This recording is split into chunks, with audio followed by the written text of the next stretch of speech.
Sí, mira, yo me dedico a interpretar mapas históricos, muchos de ellos elaborados por ingenieros militares.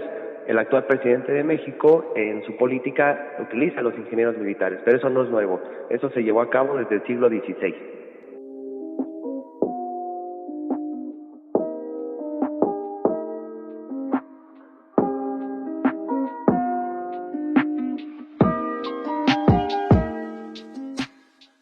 ¿Qué tal, amigos? Sean bienvenidos a la segunda temporada de su podcast La Nota Científica en su tercera emisión.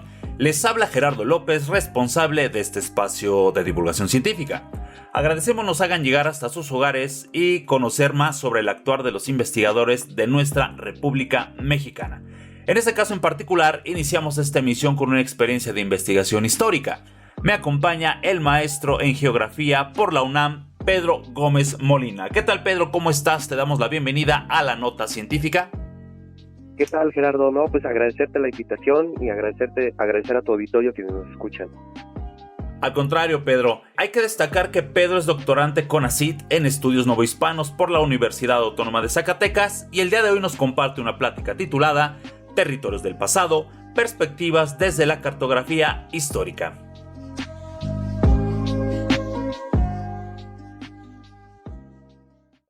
Muy bien, Pedro. Como primer dinámica de este podcast, ya sabes, en un periodo de 10 segundos, explícanos a grandes rasgos de qué conforma tu propuesta de investigación. Sí, mira, yo me dedico a interpretar mapas históricos, muchos de ellos elaborados por ingenieros militares. El actual presidente de México, en su política, utiliza a los ingenieros militares, pero eso no es nuevo. Eso se llevó a cabo desde el siglo XVI. Sí, vaya que una de las bondades que tiene la historia pareciese que dijéramos por ahí, esto es como un déjà vu, esto ya lo viví antes, ¿no? Entonces, cuando Claro. tenemos esa visión, nos permite tener como que una perspectiva más amplia. Perfecto, Pedro. Vamos a iniciar con esta charla y quisiera que nos apoyaras con la dinámica. ¿Cómo analizar el territorio desde una perspectiva histórica y espacial? Bueno, efectivamente, como lo comentas, yo estudio territorios del pasado.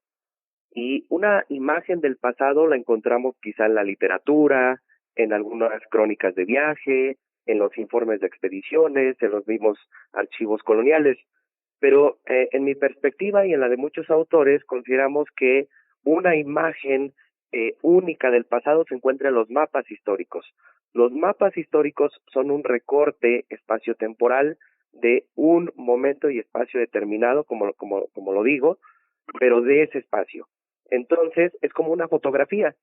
En la época actual, nosotros, para estudiar el territorio, el INEGI y las instituciones de gobierno, pues utilizan las imágenes de satélite. Antes, el territorio nacional está fotografiado, hay muchísimas fotografías aéreas, pero en perspectiva histórica, una imagen de ese pasado, pues está en los mapas. Entonces, lo que pretendemos en la investigación es interpretar, analizar, deconstruir, segmentar, ir a profundidad con el mapa, que el mapa nos dé toda esta información del territorio para saber cómo era, qué dinámicas, qué había en ese territorio en el pasado, entender que el suelo que pisamos en la actualidad pues tiene un devenir histórico muy importante y que además nos cuenta muchos procesos, que la realidad histórica es conforma este espacio que vivimos en la actualidad. En el espacio suceden un montón de fenómenos económicos, políticos. Uno puede mencionarlo, ¿por qué el Bajío es importante en su estructura económica? Pues es el resultado de, además de que tiene un suelo potencial agrícola, pues de también decisiones gubernamentales. En este caso en el que yo estudio, yo me dedico a estudiar el Valle de Toluca, pues no es casualidad que el corredor industrial Lerma, Ciudad de México, pues tenga también ese potencial. Una de las premisas, por ejemplo, en este caso, es que se otorgaron concesiones porque tienes un río, pues donde tirar los desechos. Entonces, cada una de estas circunstancias en el territorio, pues lo van moldeando, lo van configurando, van creando dinámicas particulares, y uno lo puede ver en nuestra ciudad, en nuestro pueblo. Cada uno tiene vocaciones turísticas, económicas, productivas, muy particulares, y por eso mi interés es explicar ese pasado, qué estaba pasando en ese territorio, pero a través de los mapas. Ok, creo que es un un análisis bastante generoso que nos acabas de regalar, en el sentido de que, pues sí, pareciera que la historia solamente se lleva a partir del documento escrito, ¿no? O del, no sé, el producto arqueológico. Pero ¿qué es lo que pasa con los mapas? Y como tú lo comentas hace un momento, pues los mapas es un documento que obviamente no es nuevo, o sea, tenemos mapas desde coloniales, mapas, en este caso los códices, que también representan en este caso espacios Claro. geográficos, ¿no? Y bueno, creo que es una buena herramienta, sobre todo para el conocimiento del crecimiento, ¿no? De los espacios urbanos actuales, ¿no? Muy bien, para iniciar con esta charla quisiera yo hacerte primero una pregunta para que nos des un poquito de contexto. ¿Qué es la historia espacial y cómo aporta al conocimiento del espacio geográfico este análisis? Antes, Gerardo, ¿me permites comentarle algo a tu auditorio? Me pareció muy interesante algo que mencionaste con los archivos. Claro, sin problema, adelante. Mira, esta investigación fundamentalmente es geografía histórica. Entonces, hay una discusión muy importante donde los geógrafos, pues muchas veces no recurren a los archivos históricos o no es que estén peleados, ¿no? Sino que hay contradicciones teóricas y metodológicas. Entonces, sirva también esta una invitación para que los geógrafos, pues, analicemos archivos históricos y por su parte los historiadores den lugar al fenómeno histórico. Es decir, la historia cuenta un fenómeno, es decir, qué pasó, un hecho histórico, pero la cosa es espacializarlo y luego qué consecuencias tuvo en ese espacio. Respecto a tu pregunta, bueno, la historia espacial es una ciencia, pero es una ciencia reciente, te estoy hablando de hace 3 décadas, más o menos, inició en los años 90. Es una ciencia que trabaja con las humanidades digitales, pero no se limita con eso. ¿Qué es lo que se hace? El uso de sistemas de información geográfica, que es un software que nos permite hacer, confeccionar y trabajar mapas y además crear bases de datos, pues se hace desde perspectiva histórica. Es decir, se extrae toda la información posible del mapa para que pueda ser cargado en esa plataforma y nosotros tener secuencias cronológicas y podernos permitir análisis más precisos. Por ejemplo, una base de datos de topónimos del siglo XVIII o de sitios orográficos del siglo XIX. ¿Por qué? Porque esa información la tienen los mapas. La historia espacial, esta ciencia se presenta desde una perspectiva de ¿qué? Estudiar el territorio en el pasado, pero a través de una deconstrucción del espacio, a través de una deconstrucción de las fuentes. Te comentaba que no solo se limita al uso de herramientas tecnológicas, sino también en forma discursiva. El mapa puede leerse como un texto. ¿Por qué? Nosotros tenemos un mapa histórico y ustedes como auditorio, tú Gerardo, podemos imaginarlo, nos encontramos con un mapa bonito del siglo XVIII. Incluso podemos encontrarnos con un atlas, con un mapa mundi, un mapita viejito que conozcan. Hay muchos símbolos detrás de ello, es decir, hay figuras, hay representaciones, hay discursos políticos que están inmiscuidos ahí. Entonces, los mapas nos sirven para eso, para entender qué estaba pasando, por qué la finalidad del mapa. Muy buena parte de la cartografía colonial, pues se hizo por medio de los litigios, que don Juan Pérez ya se está peleando con don Jesús por una tierra. Entonces, había que hacer una cartografía para limitar. Y como tú bien comentas, pues incluso antes de que existiera la escritura en la humanidad, ya estaban los mapas. Porque siempre hemos tenido esta necesidad de ubicarnos. Ahorita es muy fácil con las herramientas digitales. ¿Quién no utiliza el Google Maps? ¿Quién no utiliza el Waze? Pero en el pasado teníamos que referirnos. Y además, el mapa es un símbolo de poder. ¿Por qué? Porque muestra dónde estás, muestra cuál es tu territorio, hasta dónde llega tu espacio. Yo creo que por ahí, digamos, es como la historia espacial recaba esta parte técnica, pero que se complementa muy bien con la parte teórica. Exactamente, y ahorita que comentas que un mapa te da información, por ejemplo, de tipo política, es muy cierto porque pues te vas a dar cuenta, ¿no? De las trazas de los pueblos, digamos, prehispánicos, que posteriormente algunos de ellos se convirtieron en cabeceras municipales, otros no tantos porque eran poblaciones dispersas, pero siempre el centro del poder se encuentra digamos, en la parte central del mapa, ¿no? Al centro de una ciudad, al centro de un pueblo, y genera muchos, digamos, como muchos análisis, ¿no? De dónde se encuentra, por ejemplo, no sé, cierta población, que ahí son indígenas, ¿no? Una población que a lo mejor aquí son mestizos, aquí son españoles. Entonces yo creo que esa parte es bastante importante.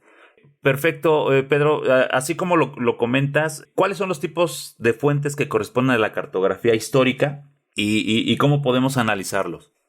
Bien, antes, esto que comentas es muy importante, Gerardo, porque desde el siglo XVI, tú sabes que había que congregar a los indígenas, es decir, ponerlos en pueblos de indios. Cuando se hace eso, pues hay una necesidad de organizar el territorio. Antes, los indígenas tenían la visión esta del Altépetl, es una adoración a la montaña.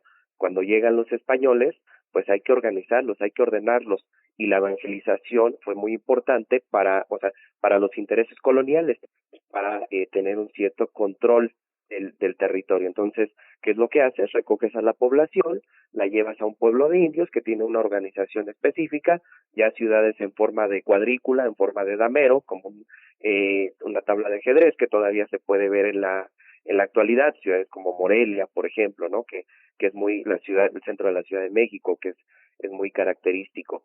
Y eso hace que los mapas retomen un valor importante.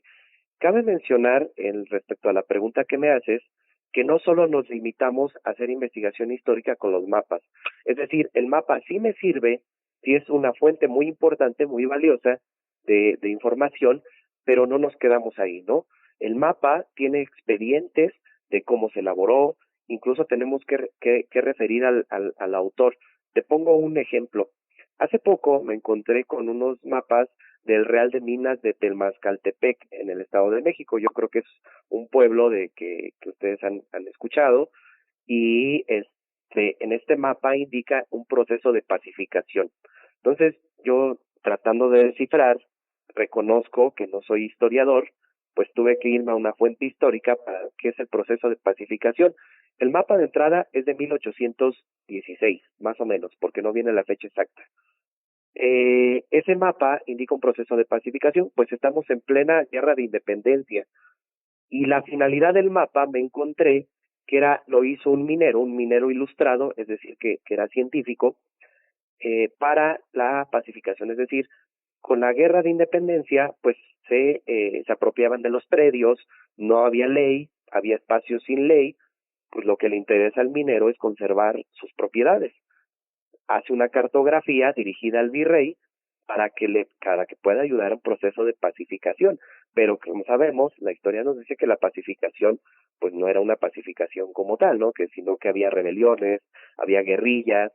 Entonces, eso no lo podemos saber solamente con ver el mapa. Hay que analizar expedientes. Por ejemplo, en el siglo XVIII hubo una creciente de expediciones, porque el norte de la Nueva España no era tan conocido, no estaba tan estudiado. Ingenieros militares que vienen de las grandes academias de Barcelona, de Ceuta, de Orán, en la península ibérica, pues dicen, necesitamos capacitados que puedan reconocer el territorio. Entonces, ya cuando llegan a América y descubren el territorio, pues tienen que hacer informes. Entonces, esos informes para nosotros es una fuente súper valiosa de información, porque además de los mapas que ellos produjeron, que son de muy buena calidad, que ya tienen características geométricas, matemáticas, incluso instruidos en las artes, en las ciencias sociales, pues dices, todo lo que viene en el expediente viene información de paisajes, de flora y fauna, y eso solo por remitir un ejemplo. Nosotros algunos de los más conocidos, pues son las descripciones de flora y fauna de principios del siglo XIX, y uno de los científicos padres de la biogeografía, pues Alexander von Humboldt, ¿no? Que hizo una expedición impresionante en el territorio novohispano, y que es mucha información que no cabe en un mapa, ¿no? Que hay que explicarlo.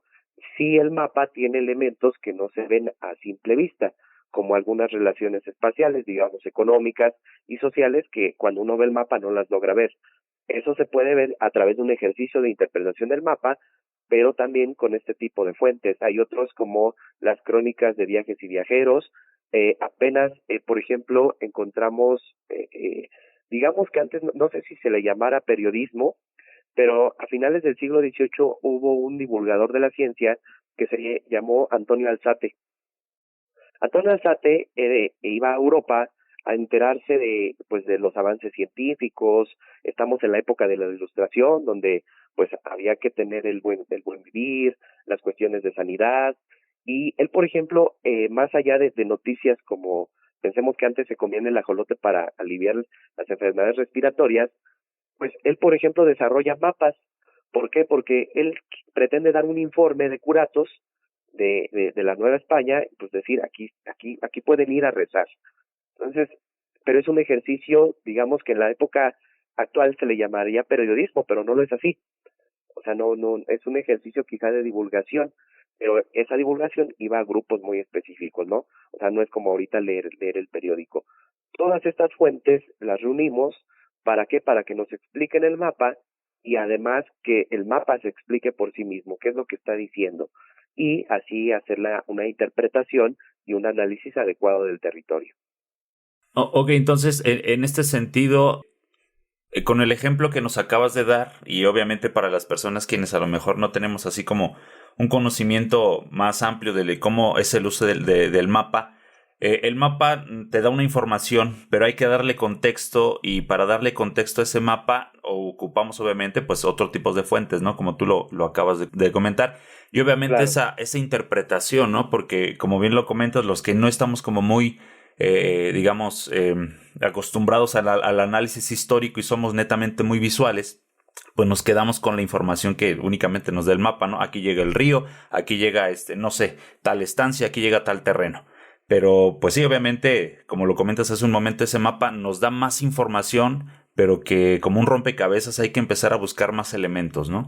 Se me hace Sí, bastante interesante esa parte. fíjate que algo que comentas es justo porque desde el siglo XVI, pues lo que intentan los mapas es dar un imaginario del mundo. Algunos autores incluso los mapas lo llaman como un proceso de colonización que podemos ver en la actualidad. Hagamos un ejercicio. Yo creo que todos nos acordamos que en la primaria, en la secundaria, nos pidieron un planisferio. Entonces, ese planisferio tiene una proyección de Mercator. Mercator fue un científico, se llama, en honor, no, se me olvidó el nombre, pero fue un científico y fue a hacer una de las primeras proyecciones de la Tierra. Es la cosa de las proyecciones es una esfera, que es nuestra Tierra, pasarla a un plano, es decir, a una hoja de papel. Pues es complejo, no se puede, por eso se requieren proyecciones, se requieren modelos. Y algunas de las críticas a esto, pues es de que, por ejemplo, los países del norte están más ensanchados o tienen sus proporciones muy grandes en el norte. Nosotros podemos ver, por ejemplo, Groenlandia, en comparación de México. México es muchísimo más grande que Groenlandia, pero Groenlandia se ve grandísimo. Europa se ve grandísimo en comparación de África, cuando África es inmenso, por decirlo de alguna manera. Entonces, justo esa lectura cartográfica, pues uno lo puede ver, no, pues sé dónde está Europa, sé dónde están los países, sé dónde están, por ejemplo, las minas, pero en ese contexto hay un interés de control, hay un interés, pues, de decir, por ejemplo, esta es una zona minera, es una zona importante, y sobre esa zona minera yo puedo establecer redes comerciales, porque si hablamos del siglo XVIII, como ahorita no sé, alguna actividad muy importante, pues la industria, ¿no? Por ejemplo, para el siglo XVIII, la vida económica de la Nueva España era la minería. Entonces, todo hay que hacerlo en pro de la minería. ¿Cómo planeas ese territorio?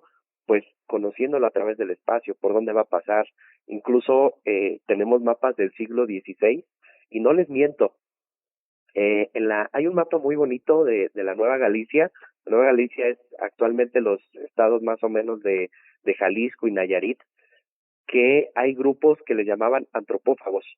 Y entonces ahí, antropófagos quiere decir que comen carne humana. Entonces ahí, en el área circundante de ese mapa, no hay poblaciones. Pues el explorador, para qué te lleva la idea de para qué se va a arriesgar a entrar a un sitio así si me van a comer.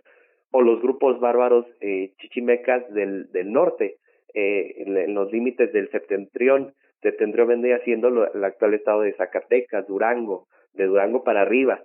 Esos son indicios de, pues, porque el mapa tiene otras lecturas, más allá que es muy importante y es lo que hacemos en la cotidianidad, ubicar países, cuando visitamos una zona, por ejemplo, cuando vamos a un sitio turístico, pues luego lo que hacemos es ir a ver al mapa.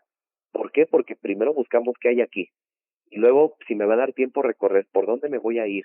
O sea, un mapa tiene una información muy valiosa.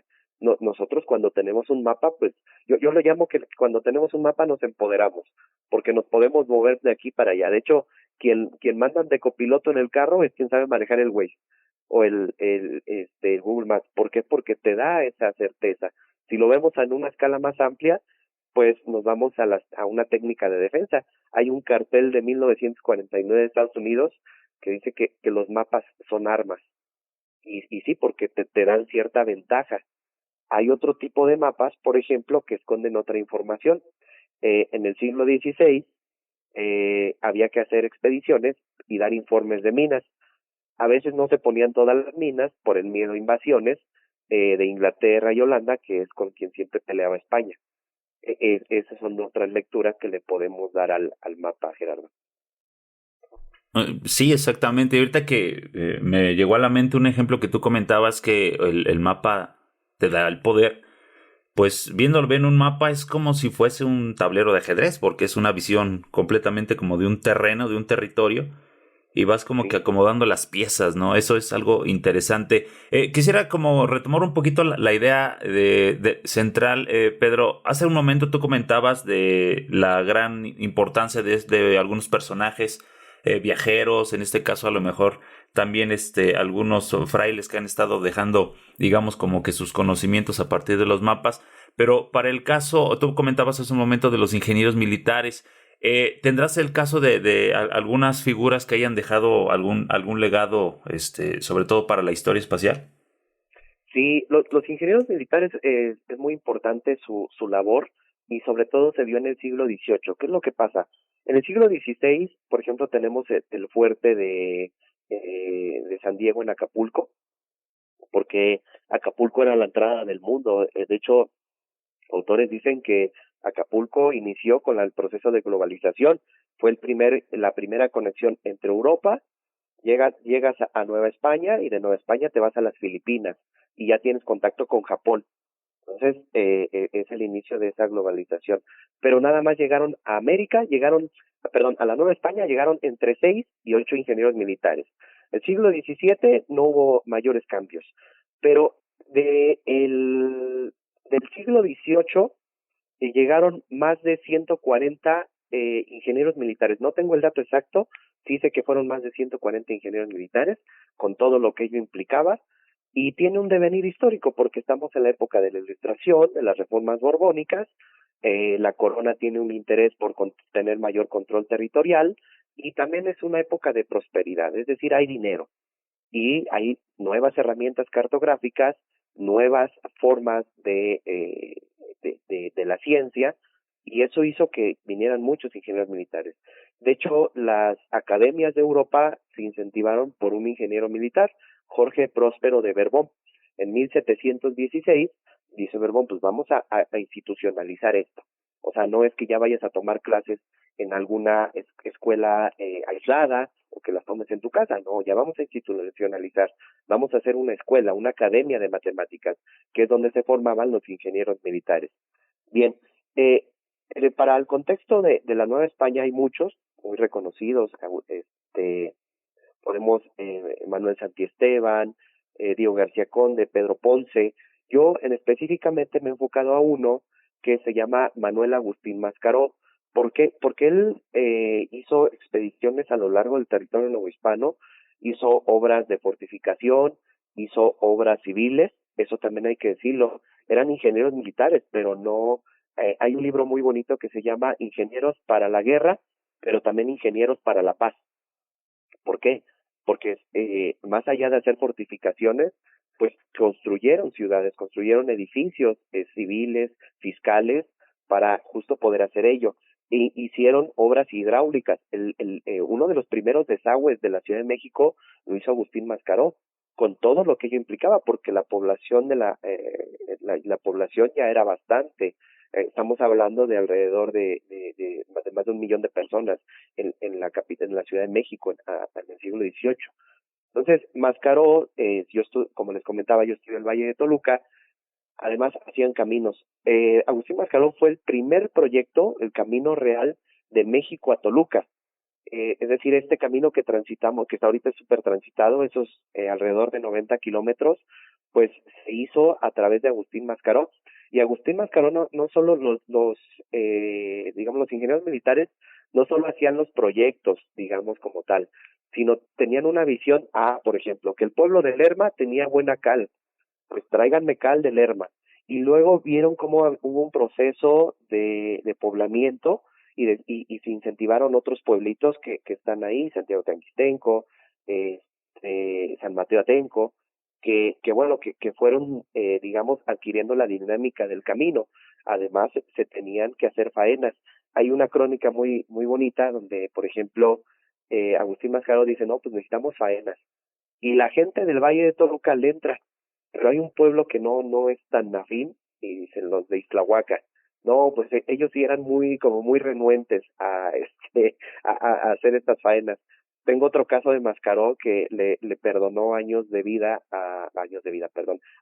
prisión a un indio para que fuera a trabajar con él.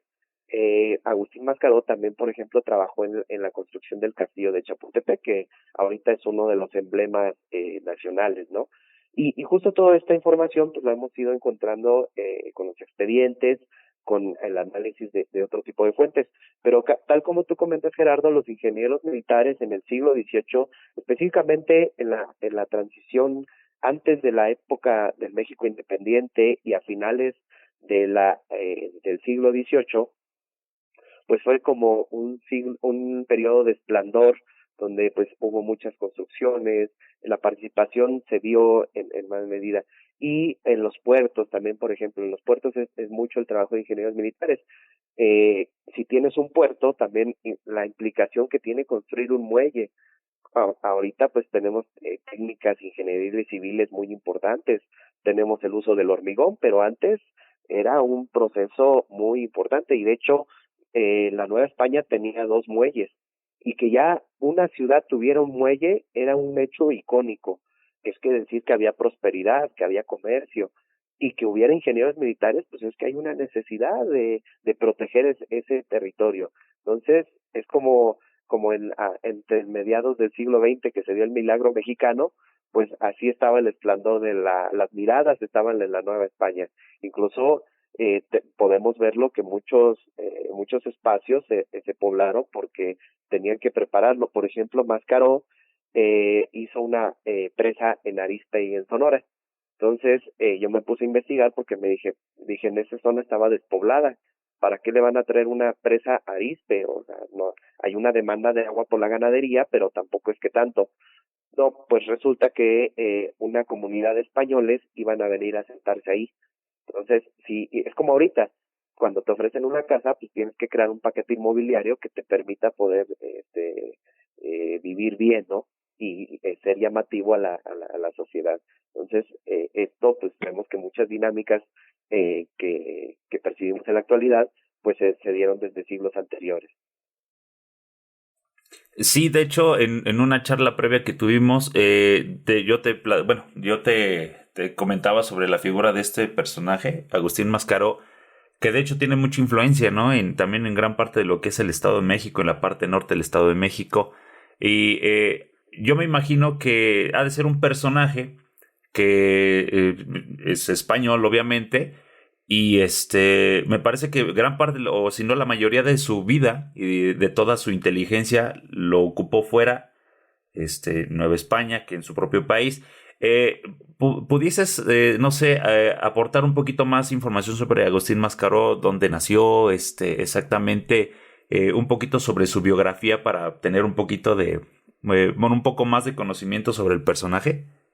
Sí, claro. Algo que pasa con los ingenieros militares es que su carácter biográfico a veces no es tan conocido y de hecho no ha salido a la luz. De hecho, ahorita en una investigación de la UNAM, en donde estoy invitado a participar, eh, se va a recurrir al Archivo de Indias de Sevilla porque justo no hay una información biográfica.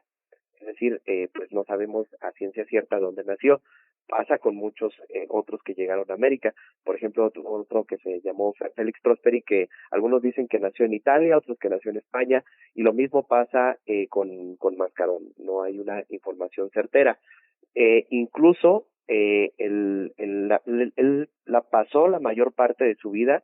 Él llega aquí con 27 años, muy joven, y al momento que hizo su última obra en 1809, que fue unas adecuaciones al castillo de San Diego, se pierden los expedientes. O sea, no sabemos a dónde se fue, si terminó aquí aquí en la Nueva España o si se regresa a Europa.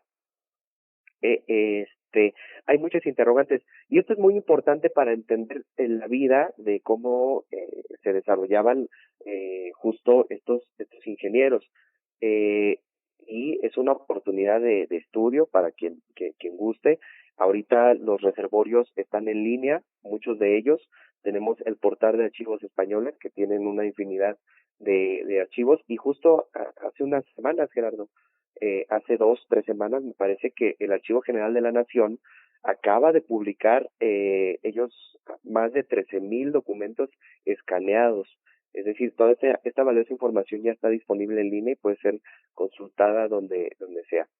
Volviendo al tema de Mascaró, te comento que su labor en la Nueva España fue ardua. Estuvo en San Juan de Ulúa, estuvo en Veracruz, estuvo en Acapulco, estuvo en la Ciudad de México, el Camino México-Toluca, y todas las exploraciones del norte fueron emprendidas por él, porque fue designado en ese entonces hubo un ingeniero que era el más consultado, que se llamó Miguel Constanzo. Miguel Constanzo era el que dirigía las exploraciones y se combina con la visita de José de Gálvez. José de Gálvez era un visitador. El visitador cumplía la función de que las órdenes virreinales se desarrollaran, se efectuaran. Y en esa visita hicieron el primer mapa de exploración del norte. Es un mapa muy bonito que pues sí abarca todo el territorio del norte, pero es muy específico, con poblados, con vías de comunicación, con los elementos topográficos, y creo que esa es la labor más importante de Mascaró. Sí, y bueno, creo que ser ingeniero militar en esa época pues, era sinónimo de pues no tener familia, no tener, digamos, como que otros compromisos que no te aten, ¿no? Salvo al estar al servicio de la corona. Claro. Digamos que bajo esta perspectiva, vayamos ya entrando como que a la parte del tema central. ¿Cuál es el vínculo que existe entre Agustín Mascaró, esta figura de los ingenieros militares, y para el caso de la ciudad de Toluca, ¿no? Porque, como comentábamos en un principio, Toluca tiene un amplio reservorio, sobre todo de análisis espacial, de Sí. algunos mapas. Pero, ¿cómo es el caso de la ciudad de Toluca? Y obviamente, hablando obviamente del siglo XVIII y el siglo XIX, Pedro. Sí, mira, a mediados de la época colonial, por Toluca no crecía mucho. Les voy a explicar por qué. Eh, Toluca era un valle de estos llamados de tierra fría, se le conocen de tierra fría, y además son muy productivos. Tenemos el caso de Hidalgo, de Tlaxcala, que también son de tierra fría y que son sumamente productivos. Digamos que los suelos volcánicos son afines a que se den buenas cosechas, además que tenemos la ciénega de Lerma, es decir, tenemos suelo y agua donde crecer. Pero hay que recordar que la centralidad, el poder económico en ese entonces se encontraba en el Bajío y en la Ciudad de México. O sea, eran como los más ricos comercialmente. Tenemos otras ciudades importantes como Guadalajara y Valladolid, pero eran ciudades administrativas. No adquirieron, por ejemplo, de Morelia en la actualidad, no adquiere esa importancia económica. Ahorita es un sitio con vocación turística. Guadalajara, en cambio, sí adquirió gracias a la industria. Se volvió una ciudad muy importante. Y Toluca, pues, sí era importante, sí tenía consideraciones, pero, por ejemplo, el mayor proveedor de granos de la Ciudad de México era Chalco, que lo tiene a 40 kilómetros y que incluso se desarrollaba desde la época prehispánica. ¿Qué es lo que pasa con Toluca? Empieza a haber un boom ganadero, pero sobre todo de ganado porcino. No es casualidad que Toluca sea la capital del chorizo. En el siglo XVIII hubo un potencial desarrollo de este tipo de ganado porcino, y eso fue lo que incentivó, porque además la siembra del maíz y el trigo, pues tienes que darle de comer a los cerdos, no tienes que llevártelo a vender a otra ciudad. Eso es un punto muy importante. Y hay una cosa muy importante con los ingenieros militares. El proyecto del Camino México-Toluca se llama un proyecto piadoso. Es una zona que depende necesariamente de la agricultura, y como depende de la agricultura, imagínate que tienes 2 años de sequía, pues la gente queda en la nada, y se llama proyecto piadoso porque hay que apoyar a esa población. Estamos en la época de la ilustración, también el bien común y demás, pues hay que apoyarlos. Entonces, viene todo este boom de crecimiento en el siglo XVIII, y justo la centralidad de Toluca pasa a ser reconocida como una ciudad importante porque tiene muchos flujos, con además otros centros mineros. Es el paso de Taxco, Toluca, Valladolid. Es el paso con, por ejemplo, con Temascaltepec, con Sultepec, con Ixtapa, por ejemplo. Y es una también de los caminos que puedes tomar si vas para Acapulco, para que tomes el camino de México a Acapulco. Entonces se convirtió en un eje. Luego ya viene la época de la independencia. Toluca fue declarada capital en 1830, y tenemos que hubo declaratorias de concesiones para que la industria pudiera hacer. Hubo muchos fraccionamientos de haciendas. También los documentos, nosotros sí podemos entender un mapa de fraccionamiento de haciendas, pero en los propios documentos se observa cómo pues hay dotaciones. No, pues es que don Juan ya vendió y hay un fraccionamiento importante. Volviendo al tema de la cartografía, por ejemplo, en Toluca se estableció un hacendado que se llamó Joseph Cano. Joseph Cano, los hacendados, pues eran los que tenían la mayor posibilidad de ser instruidos, científicos. Él era pintor, y me encontré con un mapa. De hecho, agradecer públicamente a la familia que me lo prestó, porque pues fue una herencia familiar, y ellos han conservado los archivos tienen archivos del siglo XVI, han pasado por varias generaciones. Este mapa es inédito, puedo decirlo así. Es un mapa de Joseph Cano que le dieron a un integrante de la familia, pero se ve completamente el Nevado de Toluca en una perspectiva planimétrica, es decir, si uno lo viera de frente, y viene una descripción de las haciendas. Entonces ya me puse a investigar del autor, y no, pues es que Joseph Cano tenía una hacienda y tenía conflictos por el agua. Lo que pasa que él se encontraba en la parte alta de la cuenca, es decir, él podía acaparar el agua. Si desviaba el recurso del río, obviamente iba a dejar sin agua a los demás. Pero aquí vemos otra vez que pues la necesidad cartográfica pues es para controlar el territorio.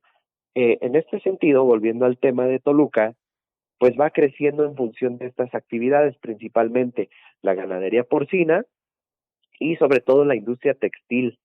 En Toluca se establecieron muchas textileras en el valle.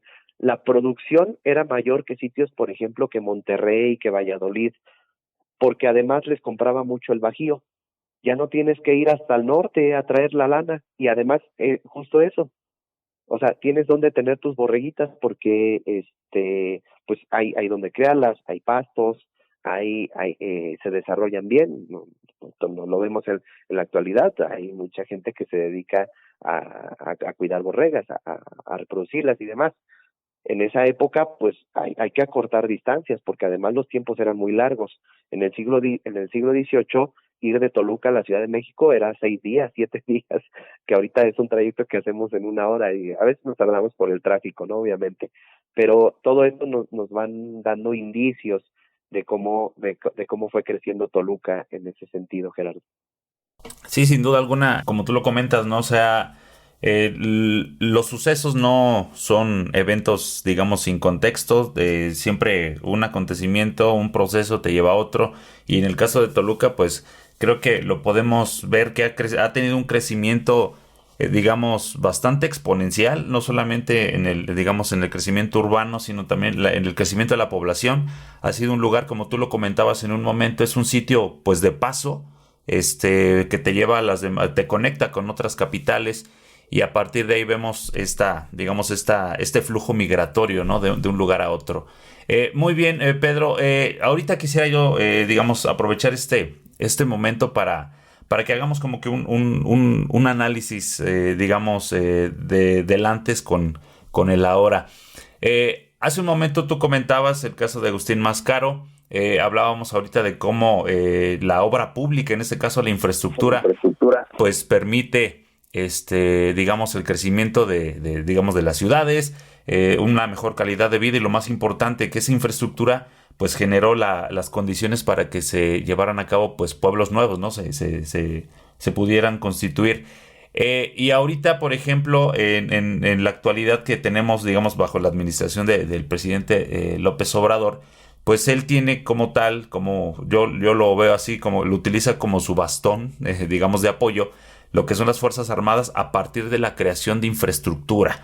En este análisis, Pedro, ¿cómo lo podemos interpretar?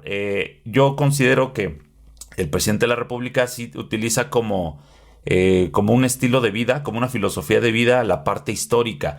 Pero Sí. hasta cierto punto, digamos, qué tan benéfico o qué tan positivo podemos interpretar, pues obviamente el uso de un sector digamos, de las Fuerzas Armadas, que pareciera que tenían una función en específico, ¿no? Pero ahorita analizando la historia te das cuenta que han estado, digamos, como que también en aspectos de creación de obra pública, ¿no? Pues mira, en principio es benéfico, yo lo veo así y bajo este contexto que he estudiado, porque son personas supercapacitadas. O sea, ellos tienen que tener una licenciatura, tienen un regimiento, tienen procesos de capacitación extenuantes y que están para servir. Ese es el sentido. Cuando uno busca, pues desde la iniciativa privada, no digo que esté mal, creo que ambas pueden congeniar de muy buena manera, pues implica un proceso privado, mayores costos y demás. Entonces, para el Estado es conveniente porque pues dices, ahí los tienes, ¿no? O sea, ellos te pueden apoyar en tu forma de construir.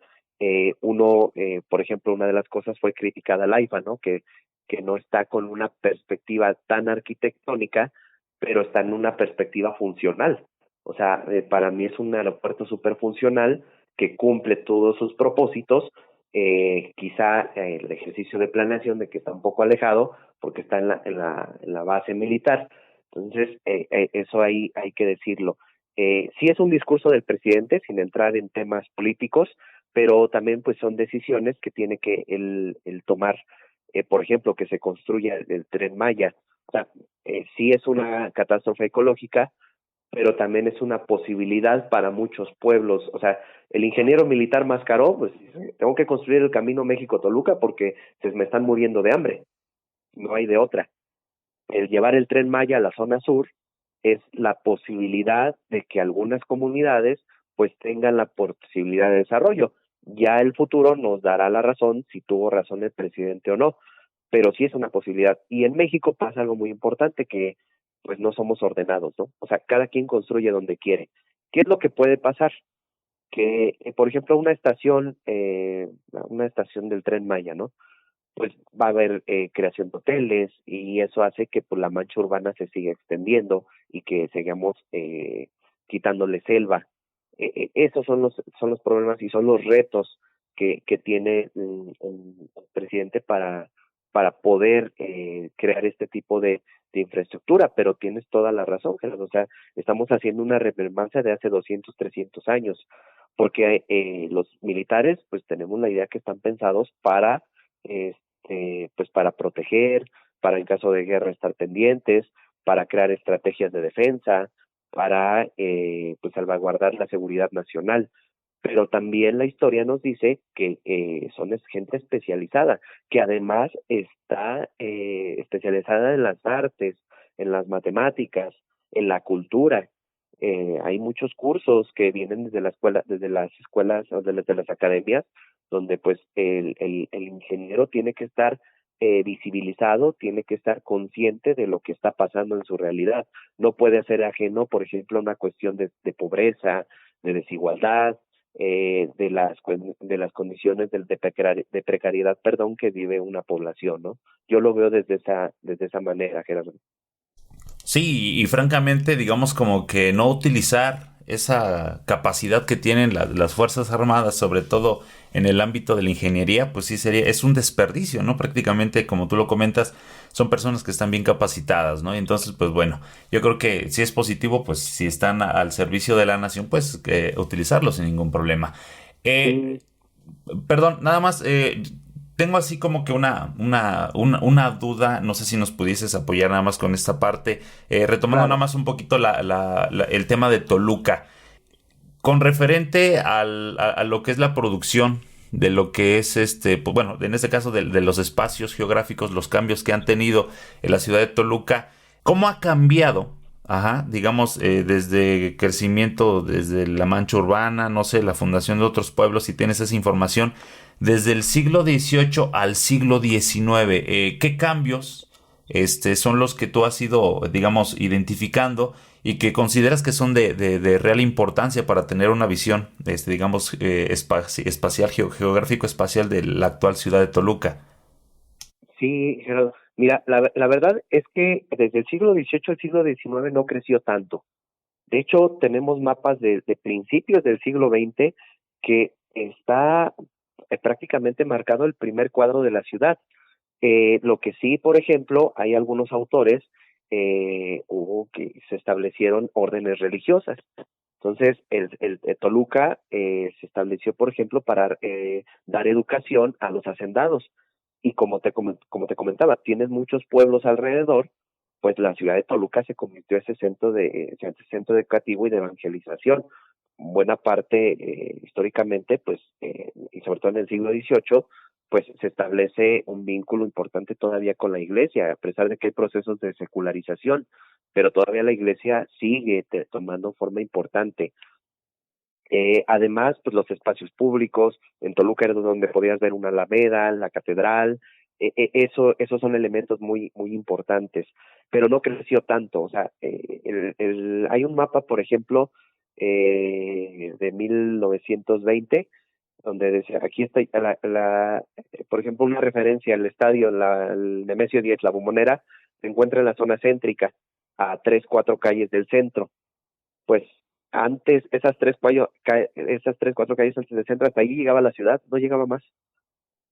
El crecimiento viene a partir de la industria cervecera. Con la llegada de estos españoles, se asienta la industria cervecera, hay una necesidad de mano de obra y viene también el boom de la cerveza. Eso también hay que decirlo, desde finales del siglo XIX. La industria textil sigue creciendo y luego, pues, es lo que te comentaba de las concesiones. Tienes un río Lerma que estaba limpio, pero el río se lleva todo y como se lleva todo, pues ahí hay que echar los desechos, tienes dónde echar los desechos y tiene la concesión para tirar los desechos. Entonces, eso es lo que hizo crecer a Toluca. Ese boom demográfico, ese crecimiento estuvo, yo lo llamo a partir del primero de las concesiones industriales, es decir, que se asienten, que es lo que pasó en el Bajío. En el Bajío hay muchas empresas porque hubo una reducción de impuestos, no quiero decir si está bien o mal, eso también es un juicio que podrá hacer un politólogo o un analista económico. Lo que sí es cierto, pues, es de que se atrajo inversión y esa inversión permite que la población tenga chamba y que tenga de dónde comer y demás. Lo mismo pasó con la industria cervecera. Se acapara ese mercado y tienes donde distribuir la cerveza. Yo creo que esos dos fenómenos fueron relevantes porque la agricultura, pues sí estamos a expensas de esa agricultura, pero también hay periodos de sequía. Hay que decir de Toluca, también se me pasó comentarles que Toluca servía también para almacén de grano. Toluca es una tierra fría, quien no ha ido a Toluca, y pues ahí decimos los que somos de ahí que Toluca hay dos estaciones, la del tren y la del invierno. Y Toluca servía para almacén de grano.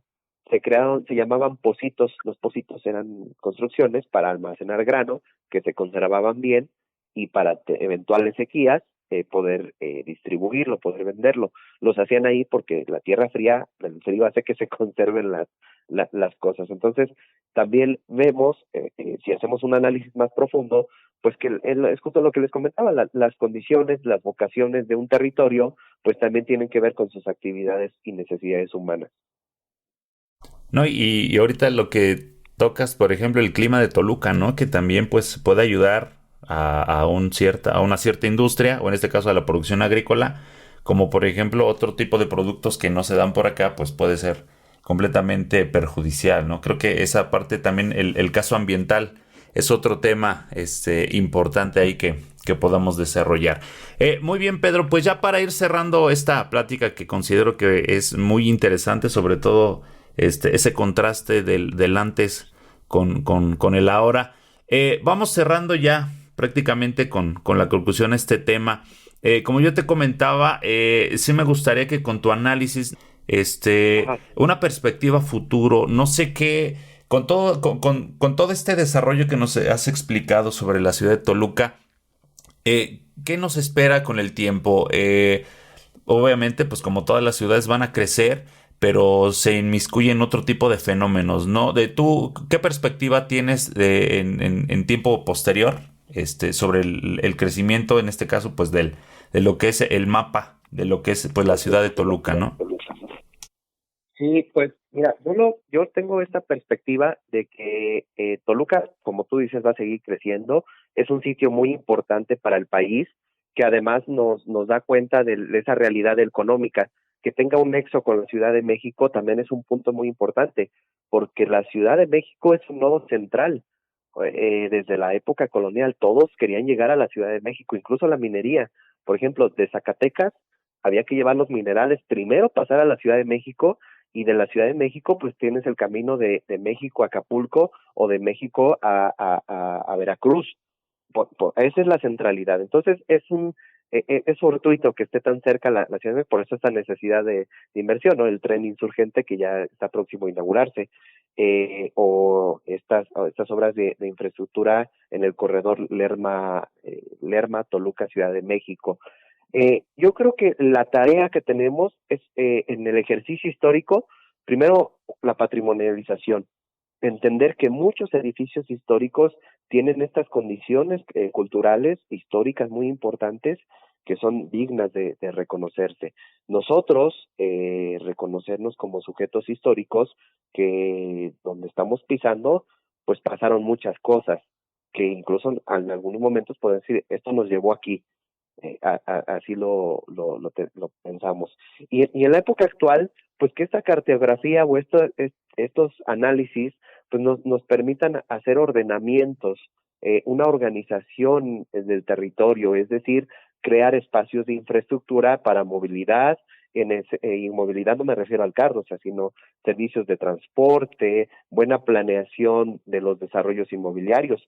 Todos tenemos una necesidad de vivienda, pero pues hay que dotarla de servicios. Y justo lo que comentas en la parte ambiental, yo de profesión soy licenciado en ciencias ambientales, y justo considero muy importante tomar estos elementos del territorio.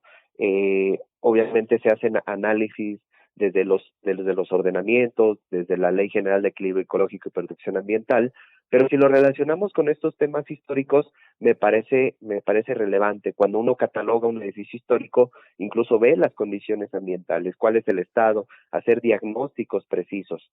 Y eso está ya en los mapas, o sea, eso ya se hacía. Solamente pues hay que tener estos ejercicios de planeación y de organización para perspectivas más en otros ámbitos o en el futuro. Sí, y obviamente creo que así como lo comentas, lo que es esta conexión Toluca, Lerma y Ciudad de México, luego pareciera que la gente de Lerma vive en la ciudad de Toluca, ¿no? Están completamente unidos y obviamente son por obras de infraestructura. Y ahora con la creación, bueno, en este caso con el tren insurgente que va a llegar hasta la Ciudad de México, pues creo que está haciendo más esta unión, ¿no? Más Sí, e implica pues otro, como tú lo comentabas en un principio, implica otros fenómenos, tanto ambientales como en este caso de desarrollo económico, ¿no? Entonces, pues sí, creo que al final de cuentas el secreto del crecimiento económico pues es la infraestructura, entre otras cosas. Muy bien, claro. Pedro, ya para, digamos, ir concluyendo este episodio que la verdad está muy interesante, apóyanos un poquito, algunas recomendaciones bibliográficas, no sé, algunos textos que tú identifiques que sean de importancia para conocer más sobre esta temática, sobre todo de la historia, del uso de lo que es la cartografía histórica, que tengas a la mano, que tú nos quieras hacer algunas recomendaciones. Pues al amable auditorio, primero recomendarles acercarse a los mapas históricos. La verdad que algunos merecen, no es porque a mí me gusten, les invito a verlos, que pueden tener pegados en la sala de su casa. Son unas obras, aparte científicas, son unas obras de arte. Yo les invito a que visiten, que conozcan la Mapoteca Manuel Orozco Iberra, el Archivo General de la Nación, que tiene un fondo específico de mapas, planos e ilustraciones. Son los dos reservorios más importantes del país, que están al alcance de todos, que están las puertas abiertas. También recordarles que esta información está disponible en línea. Hay un portal que se llama Europeana, hay otro portal que se llama Gálica y otro que es Memórica. Este último pertenece al Archivo General de la Nación y vienen catalogados y explicados muchos mapas, incluso desde el siglo XVI. Revisar también el portal de archivos españoles en línea. Hay muchas fuentes cartográficas. Por ponerles un ejemplo, la Universidad de Texas y la Biblioteca del Congreso de Washington, cuando viene la Guerra de México y Estados Unidos a mediados del siglo XIX, se llevan los mapas de Ramón Tomás del Moral, que hace una descripción del Estado de México, pues porque tenían mucha información de minería, de caminos, se los llevan. Actualmente ya están subiendo toda esta información, todos estos expedientes. Respecto a referencias bibliográficas, hay muchísimos catálogos, hay catálogos de mapas, hay mucha literatura, sobre todo esta parte de historia espacial, la literatura en mayor medida es anglosajona. El primero que yo siento que hizo una historia espacial muy bien definida es Ramón Craig, que es un México cartográfico, le llama. Entonces es una mirada muy bonita de esto. Quien trabaja ingenieros militares es un doctor que yo admiro mucho, que es Omar Moncada. Mi actual asesor, que no quisiera pasar desapercibido, que se mencione, el doctor Thomas Heileskius. Él ha hecho un importante análisis, interpretaciones cartográficas. Hizo un artículo muy bonito que se llama Los secretos de la cartografía. Y así como que a quién quieren engañar. Esto yo les invito también, pues dejarles mi contacto si en algún momento alguien del auditorio gusta, pues están las puertas abiertas. He hecho un fondo personal que he colectado de varios, te llevo alrededor de 8 años recolectando mapas históricos, y pues uno tiene que irse a hacerse su fondo para poder hacer investigaciones posteriores. Muy bien, sí, y ahorita que comentas, sí, exactamente, si fueres tan amable de dejarnos tus redes sociales, un correo electrónico que nos puedas compartir, y obviamente, pues para las personas que son interesadas en este tipo de temas, se puedan acercar a ti. Digo, esto es un ejercicio interesante porque hacemos una red de apoyo, sobre todo académica, y que ha funcionado bastante, y lo importante de todo esto es que, pues, hacemos más fluida digamos la investigación, el conocimiento, y esto pues obviamente pues es benéfico, ¿no? Para Sí, el desarrollo de la ciencia, ¿no?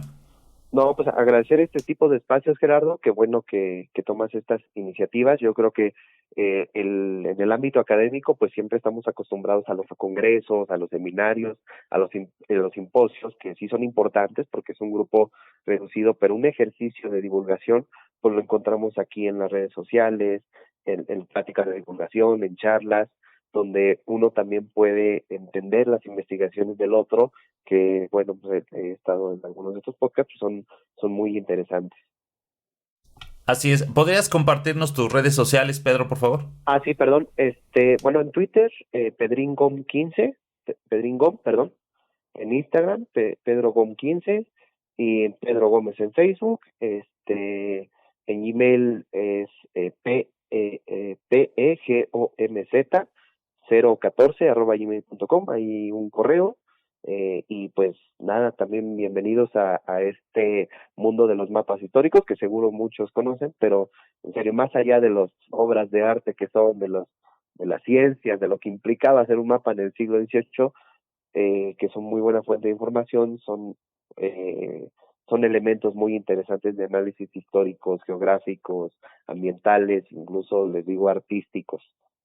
Exactamente. Y bueno, igual si nos regalas los links en un ejercicio posterior para yo agregarlo aquí en el resumen del programa y ya quien sea interesado pueda ahí de esa forma más fácil acudir a tus redes sociales. Bueno, hemos llegado ya al final de esta charla. En verdad estamos muy contentos de que pues nos acompañen personas como tú con esta trayectoria académica que tienen y sobre todo que una de las bondades que yo te comentaba en un principio de este podcast es que te da una diversidad de temas, una diversidad en este caso de experiencias de investigación sobre todo, ¿no? O sea, para que sepan exactamente qué hace en este caso un investigador, cuáles en este caso las problemáticas que se encuentran ahorita en estudio y lo más importante es que en México hay investigadores, ¿no? Entonces, esto es muy importante.